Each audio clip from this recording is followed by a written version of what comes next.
Hey guys, welcome to Hip Hughes History. We're going to put our Johnny Cash shoes on for this one because we're going to be walking the line on Ferguson. Let's take a look at the facts of the case the best that we can. We're going to take a look at what a grand jury is and what the grand jury did in this instance.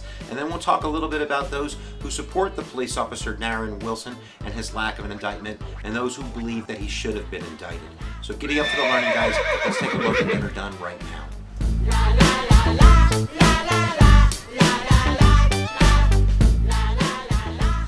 Alright guys, most of us know a little bit about the facts of the case, but let's run through them the best that we can, and obviously some of these facts are not black and white, but they're gray.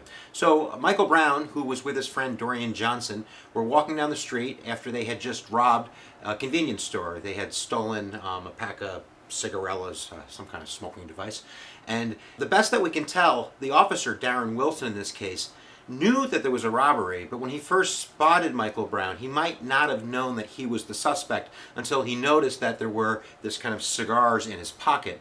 But nevertheless, he pulled up in his police car on Michael Brown and his friend Dorian, and he asked them to get out of the road. They were walking down the middle of the road. When they didn't do so, he backed up his car and he came kind of really close to them. He was in close proximity, and this is where it gets really gray. One way or the other, Michael Brown was in the window with Darren Wilson, and there was some sort of struggle. Officer Wilson says that Michael Brown attacked him, that he punched him repeatedly in the face, and he was going for his weapon, and he had no choice. He couldn't get to his pepper spray, and he couldn't get to his baton, so he had to pull his gun, and he ended up firing 2 shots in the car, and we know this is true because there's blood in the car. There are other witnesses that state that it was more of a struggle because Darren Wilson grabbed Michael Brown around the neck and he was trying to pull away. Either way, 2 shots were fired, and at that point Michael Brown did get away. Dorian Johnson went to hide behind a car and Michael Brown took off. At that point, Darren Wilson called for backup, got out of his car, and went to chase Michael Brown. He was about 153 feet away when the shots were fired. There's a total of 12 shots. The first 2 shots come from inside the car, and then there were 10 shots outside of the car, 6 of them fatally killing Michael Brown, the last shot to his forehead. Now, this is the gray area. There are witnesses that state that Michael Brown was coming forward towards Officer Wilson in a very aggressive manner, and that Darren Wilson had no choice but to, stop the impeding threat, to use force to save his own life. There are others who claim that Michael Brown, facing him, had his hands up, and he was kind of lurching forward because he had been shot through the hand when the rest of the shots came out. Nevertheless, at that point, Michael Brown was on the ground and he was deceased. 90 seconds from the time that Darren Wilson spotted Michael Brown to the time of the fatal bullet. So I think that's important. It's only 90 seconds, very quick encounter. His body then lay there for 4 hours. The police department saying they needed time. They didn't get there because they had other cases that were going on, and they wanted to be very secure with the scene to collect all the evidence. Other people in the community, and there is a history of racial tension in Ferguson. I think that's important, at least when we're talking about perspectives where people are coming from, that people think that they didn't care and they let him lay there for 4 hours. But nevertheless, at that point, the incident is sort of over. Darren Wilson didn't fill out an incident report, as union lawyers told him not to, and the police department, not for weeks later, never really formally wrote up exactly what happened.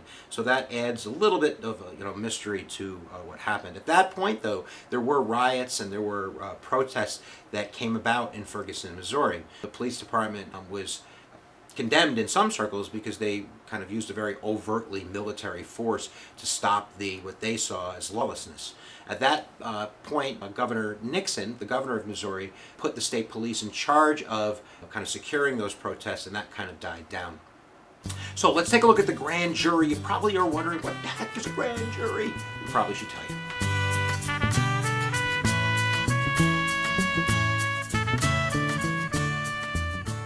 We have to go way back to the bloody Middle Ages. Yeah, it's the medieval era where the grand jury develops, and basically the king would order his sheriffs if there was some type of crime to basically gather people that weren't associated with the crime but were, people that lived in that village. And then they basically would hear the evidence, they would talk about it. And this was really to stop gossip mongering from resulting in prosecutions. At that point, individuals could claim crimes against other individuals, so we wanted to make sure that people weren't blindly just accusing people without some sort of evidence. So the king, in a sense, was relying on the community to kind of weed out the rumors and the gossip. And when the founding fathers wrote the Constitution, they put in the grand jury into the Bill of Rights because they believed it was needed to protect individuals from an aggressive federal government, to make sure that they were secure and they weren't going to be prosecuted unless there was some type of evidence. About half of the states have some sort of grand jury mechanisms, and really what it does is it filters what's called prosecutorial discretion. So a prosecutor has police bring him evidence, and with that evidence he needs first to go to a grand jury to present that evidence to basically say, yeah, probably something happened. Probably should have a trial. Probably something happened. An amazing statistic that comes out of the Bureau of Justice. Now, this is federal crimes, but in 2010 there were something like 162,000 grand juries, and I believe that 11 people were not indicted. When it comes to police officers, though, and especially in these state trials, there's a very low indictment rule. And some people believe because prosecutors rely heavily on the police, they're kind of in bed with them, and the police are going to tailor their witness testimony to protect, this kind of band of blue. Needless to say, at this point, the prosecutor of St. Louis, the person who's in charge of doing this, a man by the name of McCulloch, is basically able at this point to take the evidence that he has, and there's evidence that there might have been a crime. There's evidence that, maybe it was manslaughter, maybe it was murder, maybe it was nothing. But we really don't know. It's really gray. So at this point, he probably would go to an arraignment. He'd go to a judge and he would say, this is the evidence. Is there enough evidence for a trial? But at that point, he's kind of chose a side. He said, I believe there's a crime that occurred. The prosecutor wasn't willing to do this, so he actually used the grand jury in kind of a weird way. Instead of using the grand jury to filter through his beliefs that something happened, kind of spot checking the government, he turned to the grand jury and said, I don't know what happened. Why don't you look at the evidence and you figure it out? And of course, the only person presenting to the grand jury is the prosecutor. So at this point, it goes to the grand jury in St. Louis, Missouri. Basically, the prosecutor turning it over to the grand jury, and of course, he's the person presenting the evidence, so he chooses the evidence and he chooses how to ask the questions. And we'll see that that's one of the criticisms of this, is that maybe the prosecutor wanted this result and he got this result. But needless to say, need 9 out of 13. 9 out of 13 decided there was not enough evidence that showed that there might have been a crime. So therefore, they did not indict Darian Wilson, and from a state point of view, from a state crime point of view, this show is over. There's a really great line from Tom Wolfe's book, Bonfire of the Vanities, where basically he quotes a New York State judge, Saul Walker, talking about the grand jury, where the judge says if the prosecution wanted to, they could indict a ham sandwich. Really pointing to the fact that the grand jury is really a tool that the prosecution uses just to give kind of this illusion of transparency between prosecutorial discretion and actually getting that trial. And in this case, people are saying that it wasn't used like that. Basically, the prosecutor punted the ball to the grand jury and really didn't believe in his hearts of hearts that a crime happened in the first place. All right, let's take a look at people that support it, people that don't, and then we'll close up shop.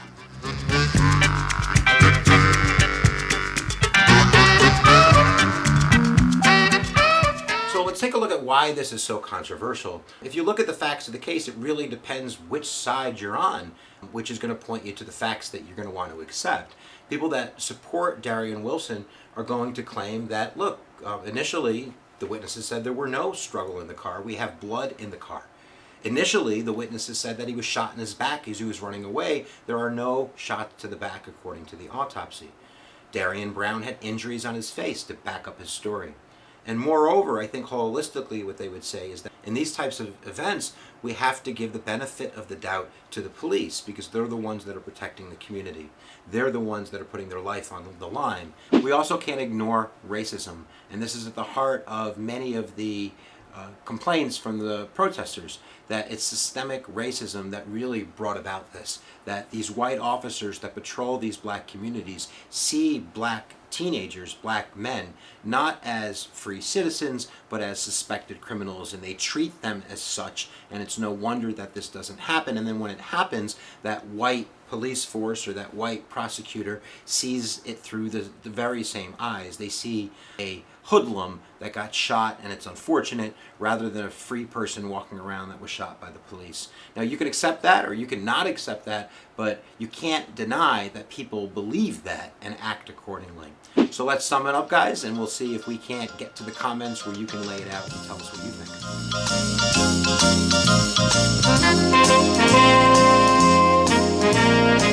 So talking about Ferguson, talking about the Constitution, talking about police authority, and talking about current events is at the heart of what civics is all about. So whether you support the police department, whether you support the protesters, it's really important that we have this civil discussion. Emphasis on the word civil. That nobody is coming to this argument, to this debate with malice, with a cold heart. We're seeing things through our eyes because that's how we see things.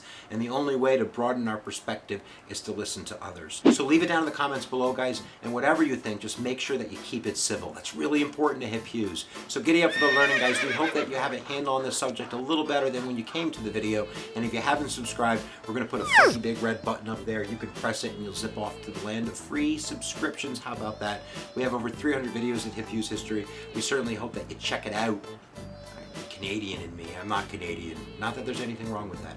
We'll see you guys next time that you press my buttons.